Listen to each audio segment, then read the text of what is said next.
There is an internationalism in the West, in Europe, trying to erase national identities. I think one of the major conflicts of the day. Šta je glavni izazov? The consequences are disastrous for art in general.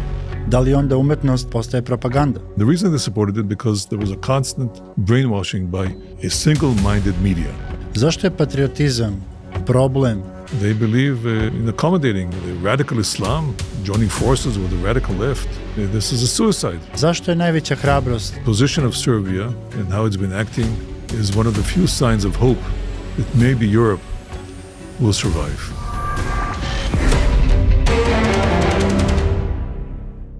Lekar, dramaturg i pisac bavi se onim temama koje okupiraju vašu pažnju, siguran sam, a zahvaljujući Izraelskoj poslovnoj komori Srbije i Savezu jevrejskih opština Srbije koji organizuju promociju njegove knjige, sa nama Ido Netanjahu. Hvala vam puno na vremenu koje ste odvojili za nas.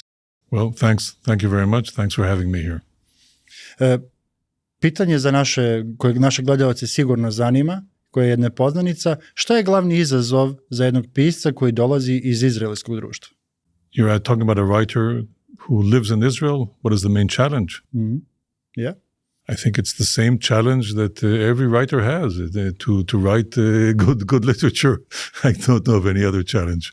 There is no special challenge that I know of. Every writer has his own ideas. Some want to write only about the political situation in Israel. Some want to write about the wars. Some want to write about the tragedies. Some want to relate a love story. Everybody, I don't know. I don't think there's a particular challenge. The challenge is always how to write well. That is the challenge. Šta je bila vaša glavna poruka, odnosno šta ste najviše želeli da poručite čitaocima vašeg romana Itamar K? The novel is actually not new. It's a novel that I wrote 28 years ago. It's only the Serbian translation is new. But I think the novel, from what I see, the reactions that I get, is very relevant to today. Message. Obviously, I have my ideas of what I want to convey to the reader. But to use the word message, I don't like it because I don't give a specific message. I try not to give a direct message to the public and say, this is what I want you to know. I don't do it in my books. I don't do it in my plays. And the truth is that even when you read, let's say, George Orwell's 1984, obviously he wanted to relate what was going on, but he doesn't use the word communism. He doesn't use the word totalitarianism. He just describes what's happening, or Animal Farm of George. I'm just giving an example. I'm trying to describe, I would say, the situation in Israel,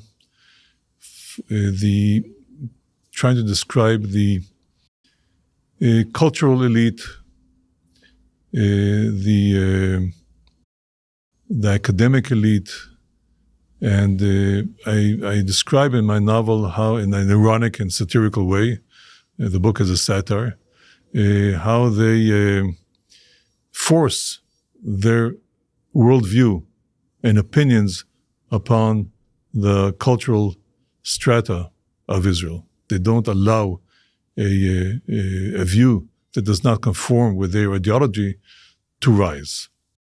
And that is what I'm trying to describe in my book.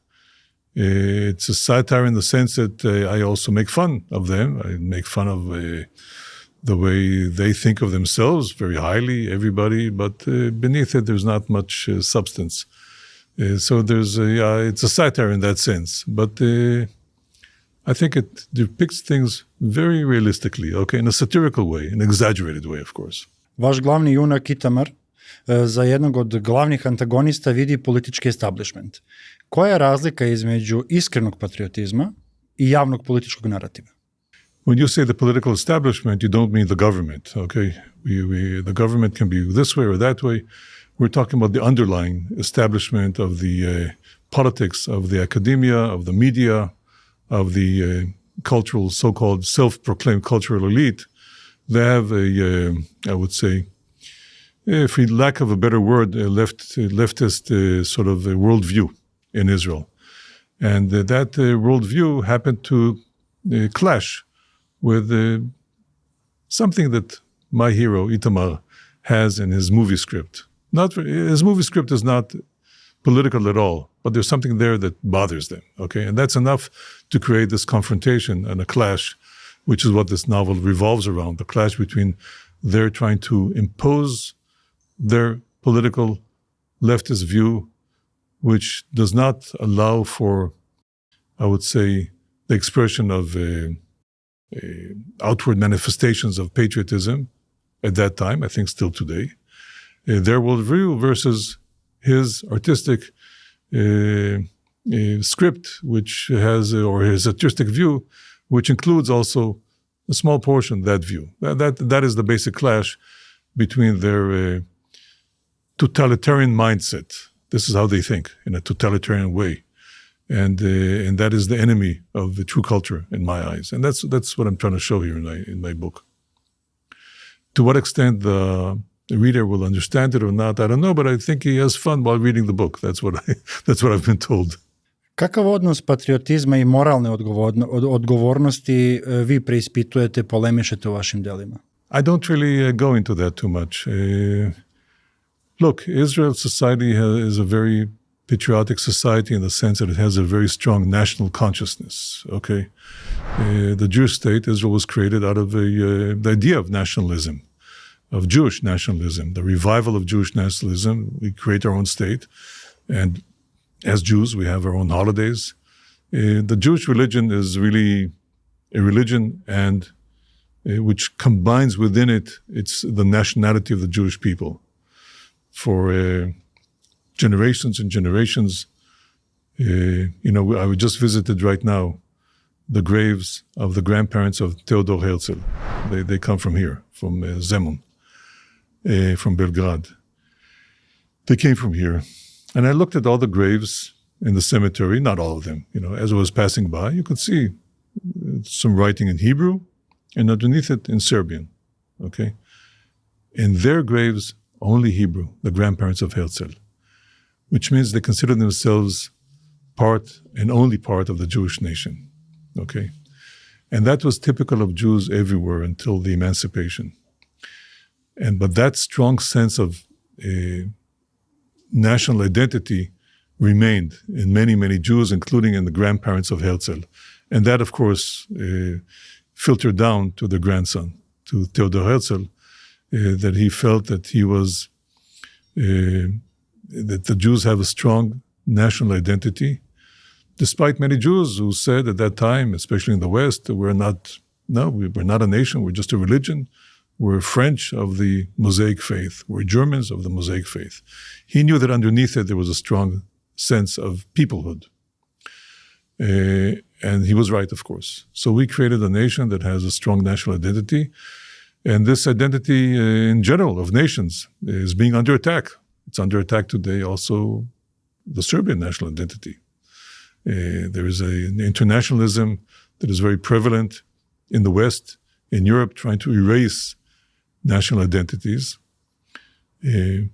maybe as a reaction to World War II, to Hitler, to his pathological nationalism.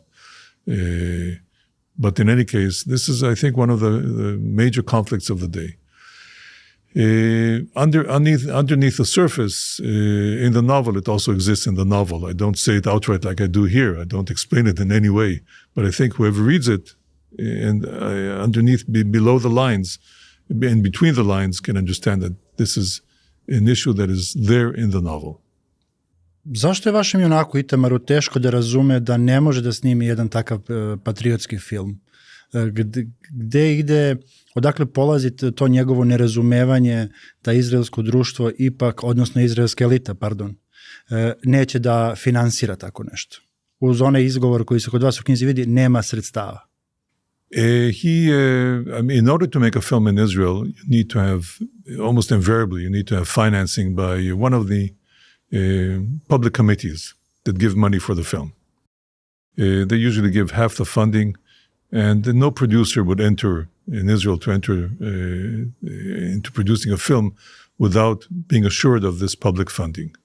And the public committees are almost invariably composed of people, or the majority are on one side of the political spectrum. They control it. They've been controlling it for years and years and years.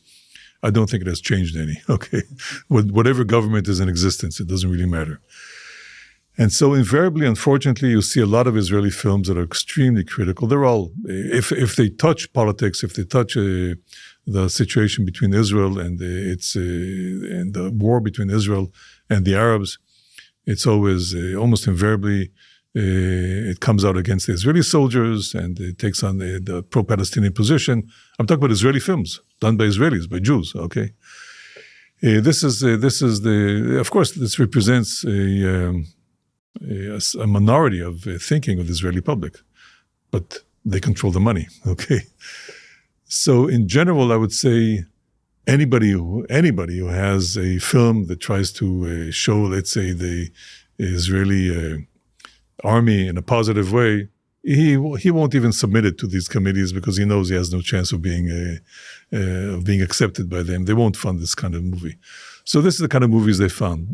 Now, Itamar, his movie is not at all about anything of that sort. His movie is about an Israeli singer, a classical singer who was in New York and who tried to defend, at that time there was no podcasts, okay, but in the television and the radio, tried to defend Israel against its attacks. And he was both working as a singer professionally, but on the side, he tried to do what he could for the country.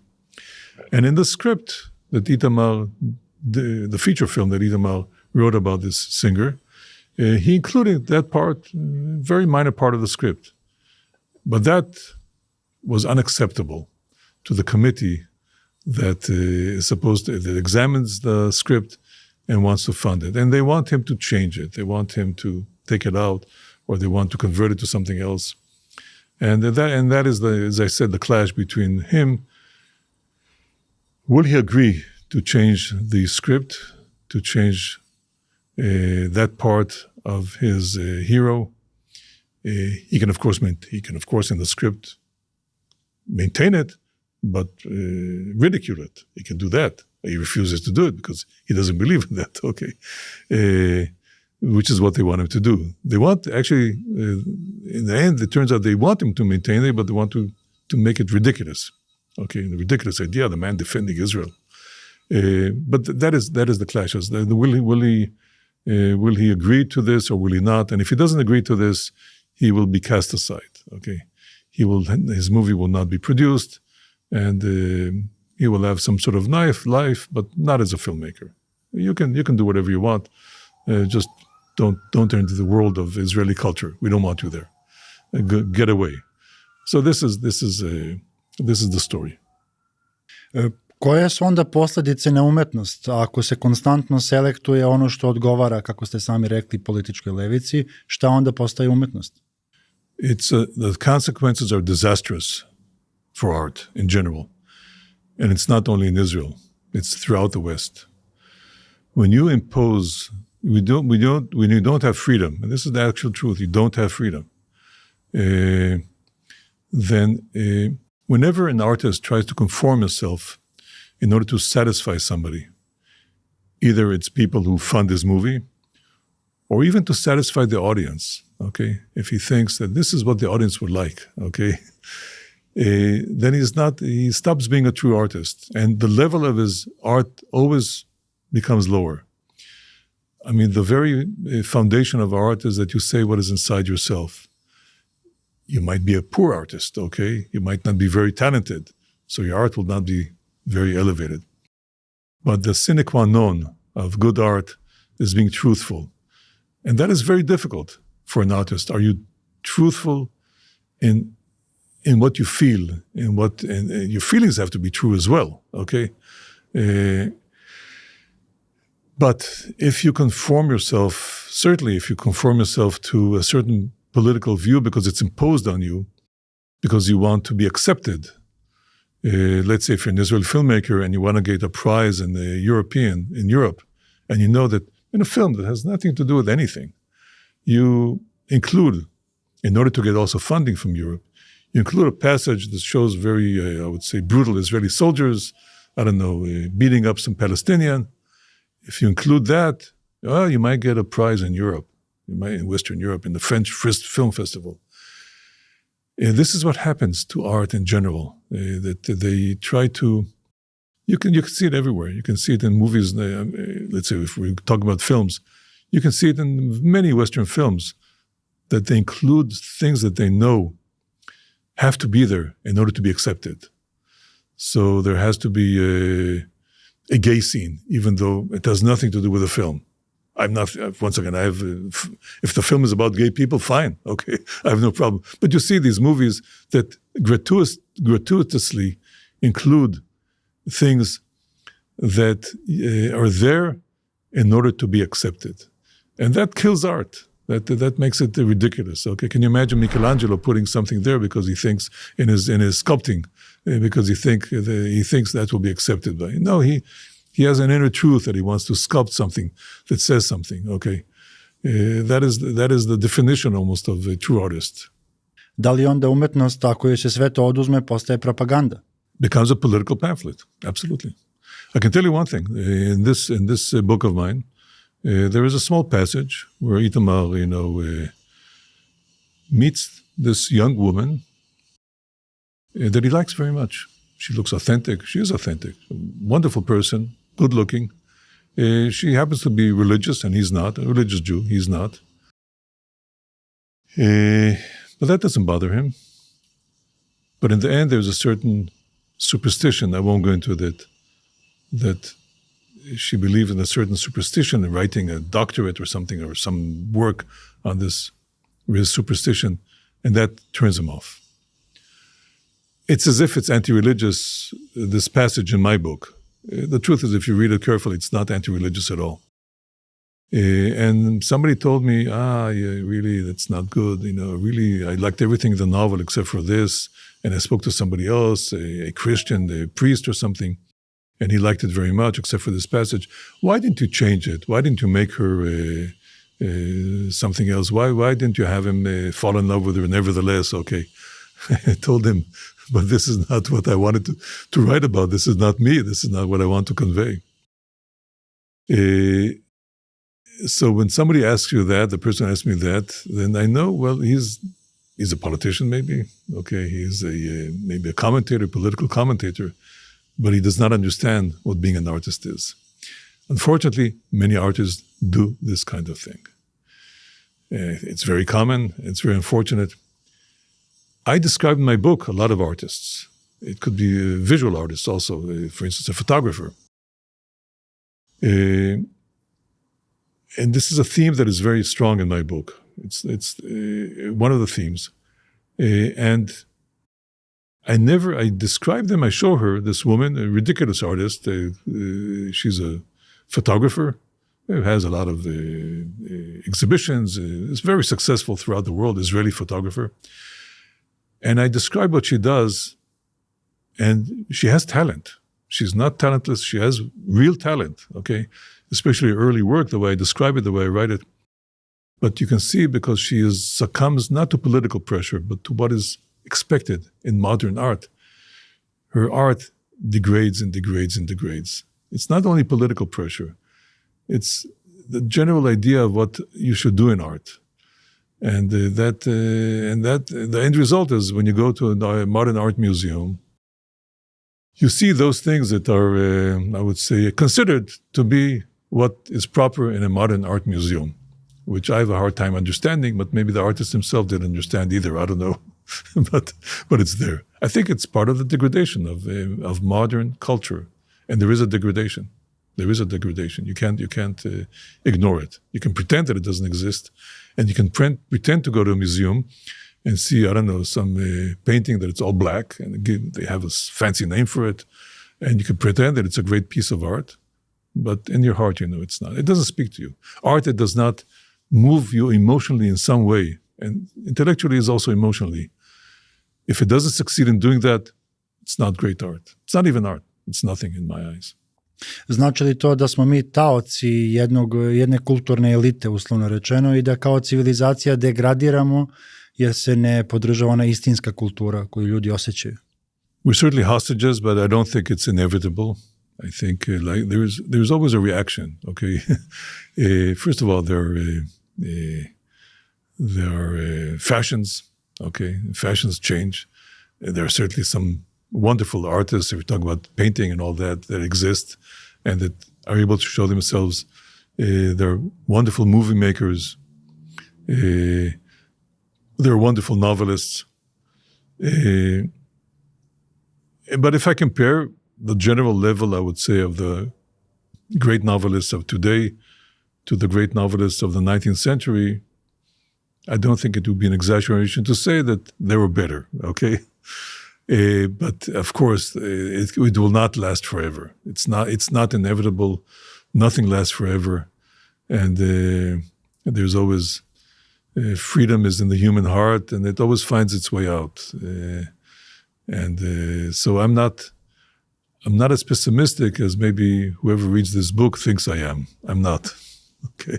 Da li se vidi neka naznaka gdje se ta sloboda iz našeg srca oslobađa i gdje zapravo se ti umetnici koji će razbiti ovu neku vrstu taočke situacije opstaju?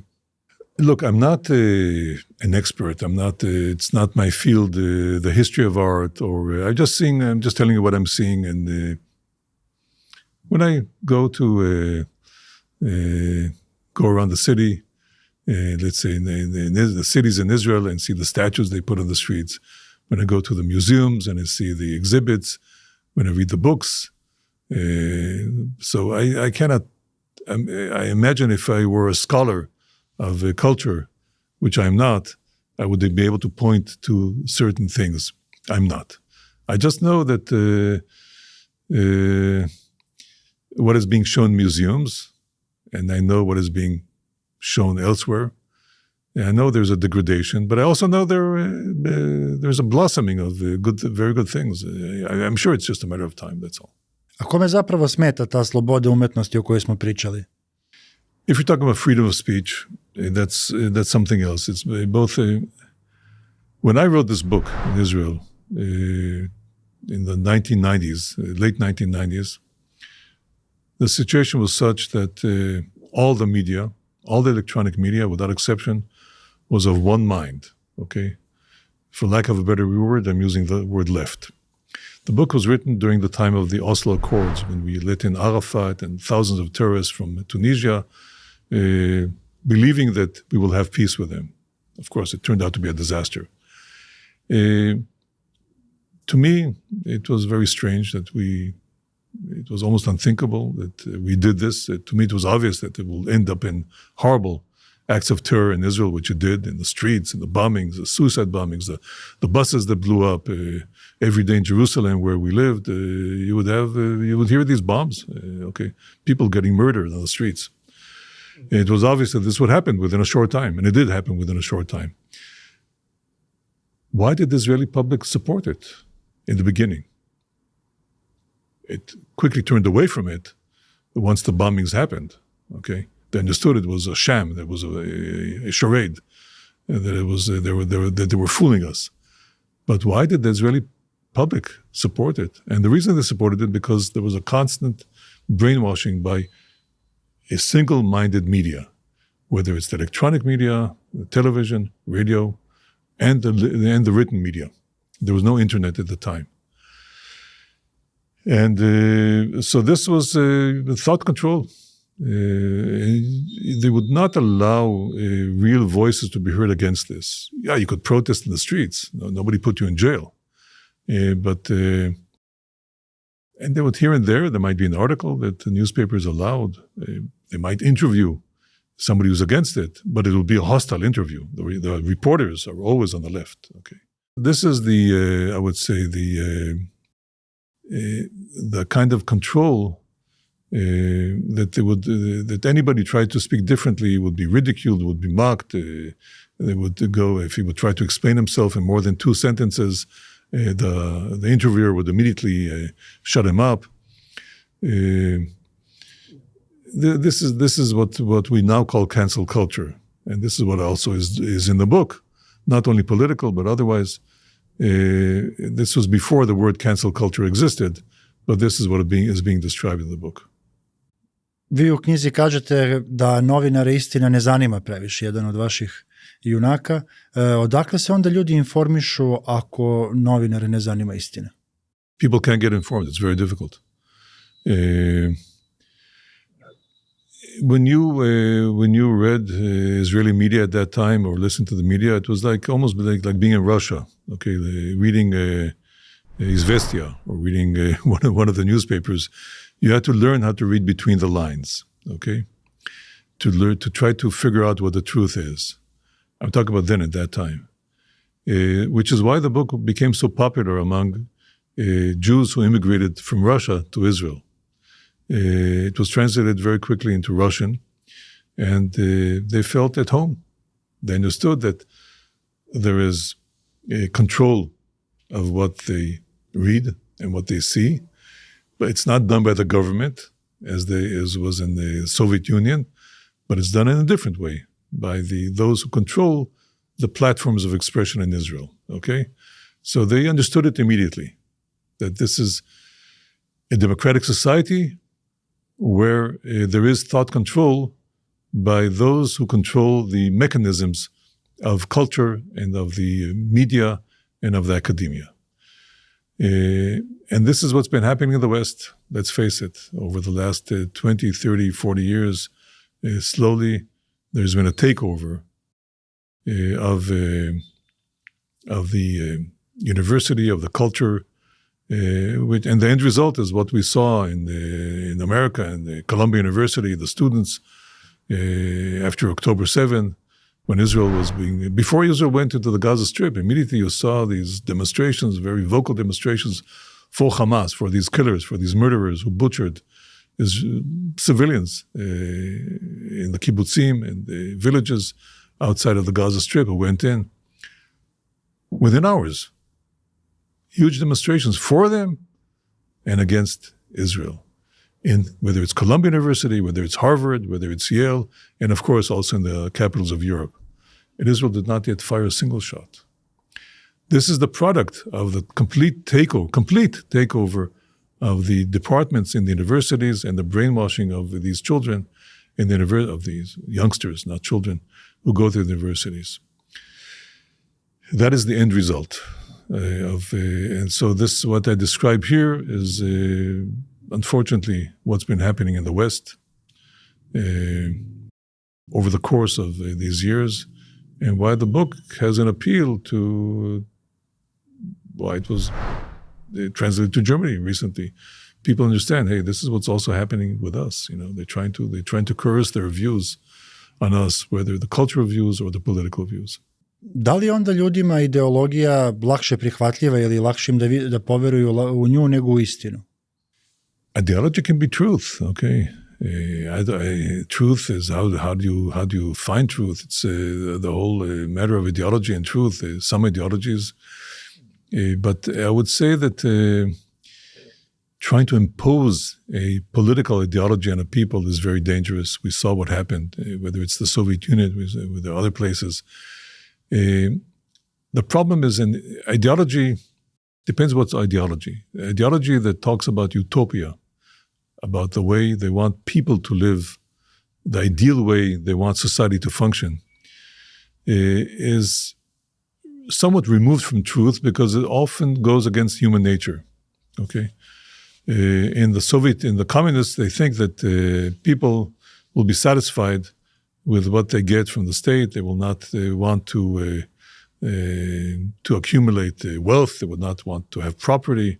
This, of course, we know now is against human nature. Okay, so when ideology tries to impose itself, an ideology that seeks a certain utopia of sorts, it tries to impose itself on a society, that is very dangerous because that kind of ideology is contrary to truth.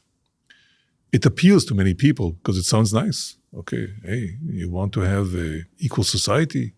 You want people to be equal. You want everybody to be happy. So it appeals to people, but it is contrary to the basic, I would say, reality of human existence. And that is the great appeal of. You cannot get rid of communistic ideology. You see now in New York, there's a communist candidate in New York. Okay, I would say the one city that is like the exemplary standard of capitalism. He's going to be elected, this communist. Okay, to be mayor of New York. So this ideology has a very strong appeal, whereas the other right-wing ideology, it's not really an ideology. It's just saying, okay, this is the way we want to live. This is how it functions. Let's look how we can improve things slowly, make it better, make it there. They don't try to create a new human being. They don't try to create society that is so different, revolutionary from how humans have built society over the course of generations and centuries. So there's a clash between certain ideologies and, I think, inherent truth. And that clash leads to, unfortunately, a tremendous, what we saw, especially in communist countries, leads to disaster and to human suffering, tremendous human suffering. Zašto je patriotizam u vašoj knjizi vašeg junaka Itamara, ali rekli ste i u Nemačkoj i drugim zemljama, problem, odnosno nije poželjen da se prikaže ili na filmu ili umetnosti? That is a very difficult question to answer without understanding the origins of the Israeli left. Okay.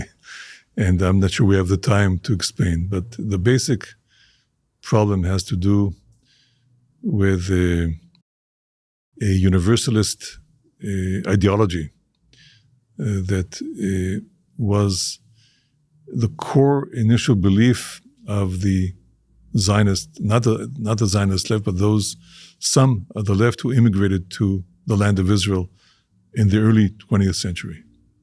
Those who set up the kibbutzim and others. Many of them were communists who were very disappointed that the revolution of 1905 failed.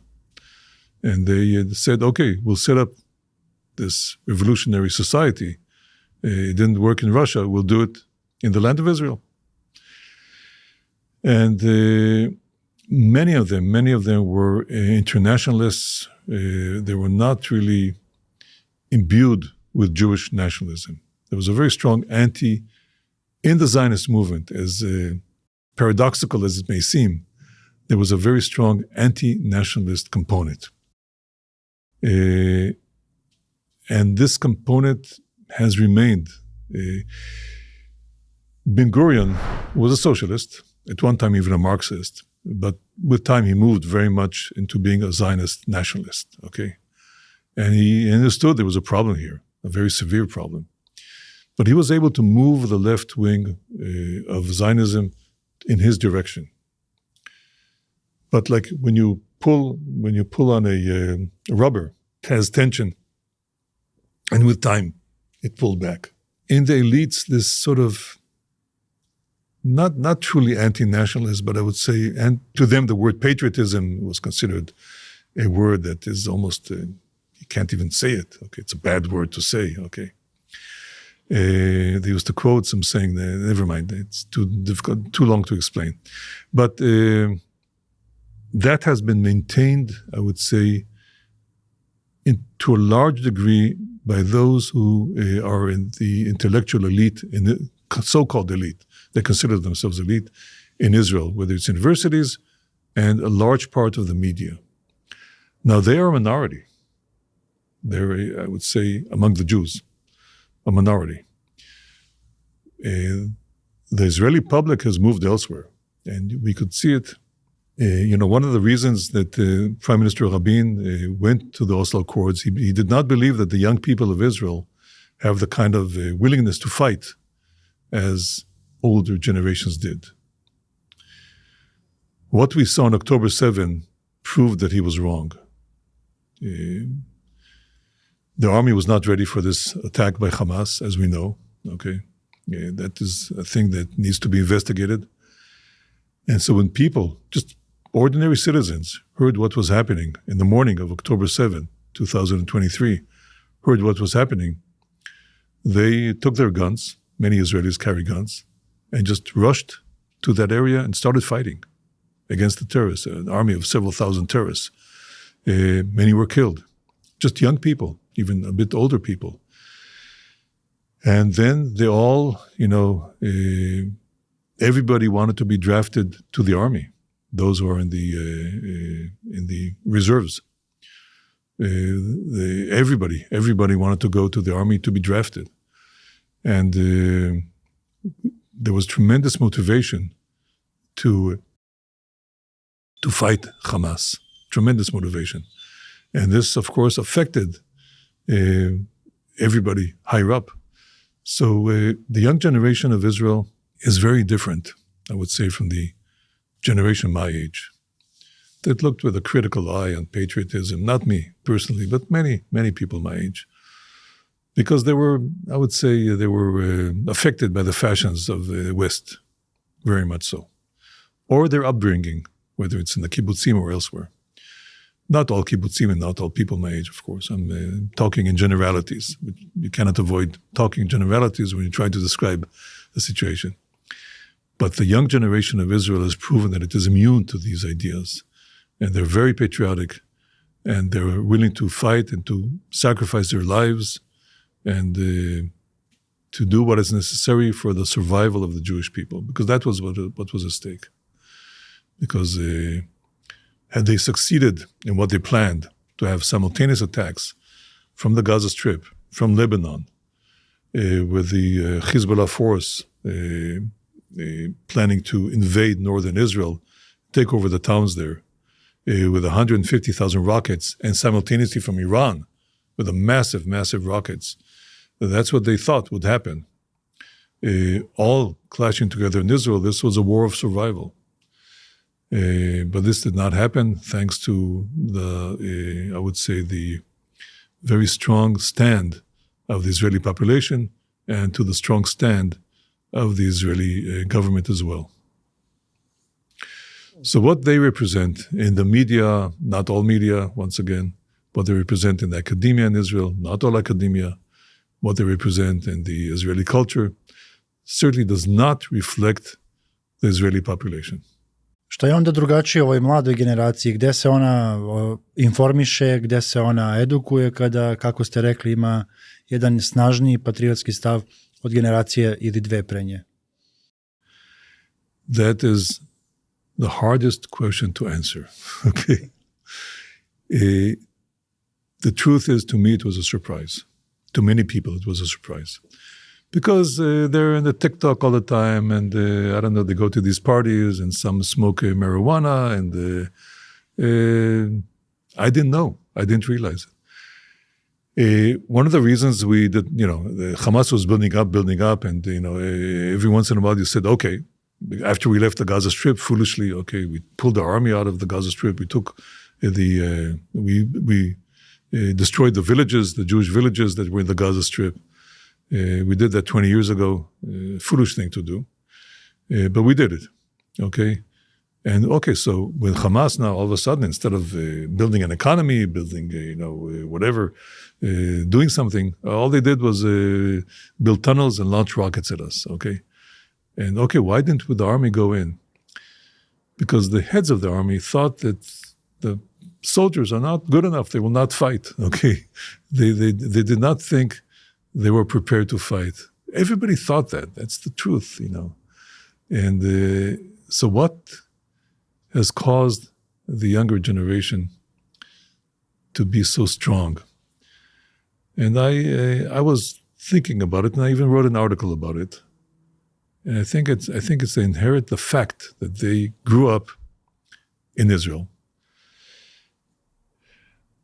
Most of the Jewish population are immigrants or first-generation sons of immigrants.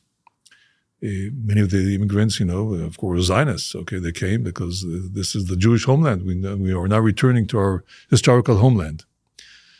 But many of them were refugees from the Holocaust. Okay, I mean, I would say the parents of some of my friends had the number tattooed from the concentration camps. Some were Zionists, some were not. Some were just refugees. There's a difference between that and the grandchildren of these people who know nothing else. This is their country. This is their land. And the basic feeling of these people, these terrorists, would do such things to to our brothers, to our wives, to our sisters, rape them, chop off their body parts, take the small children, babies, and put them in the ovens and burn them.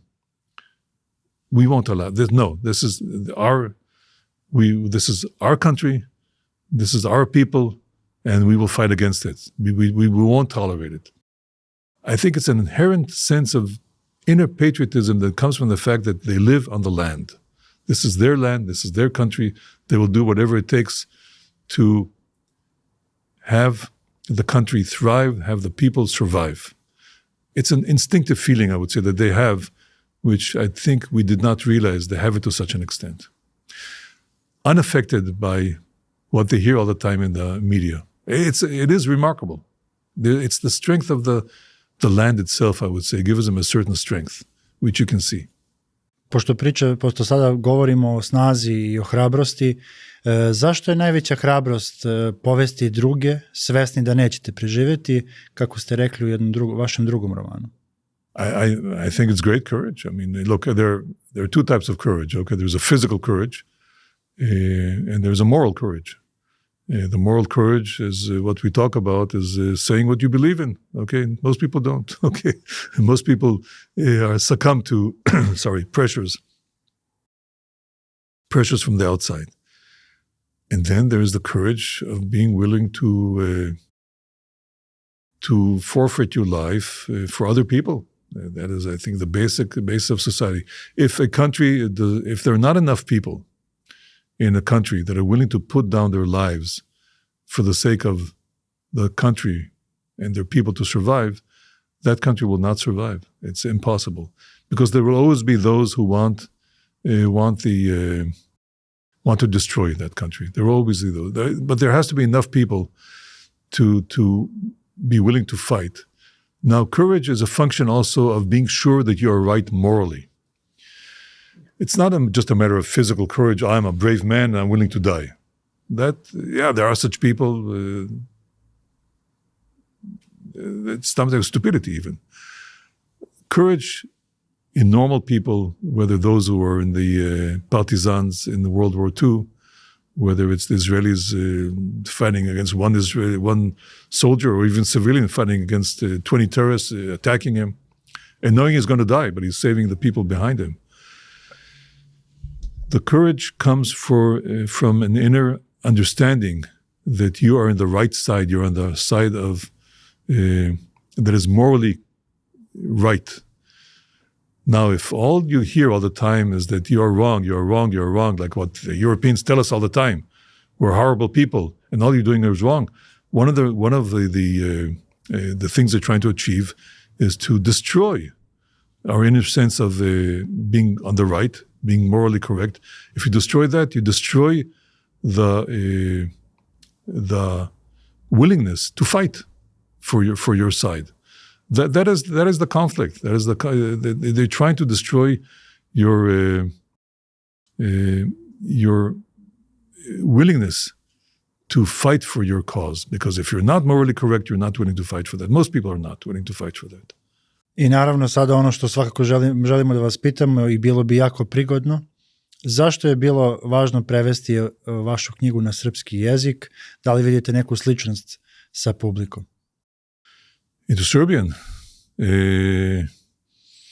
It was offered to me by the person who organized this, Filip Gaspar, and I thought, sure, why not? I'd be very happy if it's translated to other languages beyond the languages it was translated so far. Any author wants his books to be translated to foreign languages, not out of a feeling of pride, but just he wants his... I would say any artist wants his work to be shown, and also you want cultural influence is something very fluid and very important. And you want to influence people, whether it's your people or other people. And the second part of your question, I forgot what it was.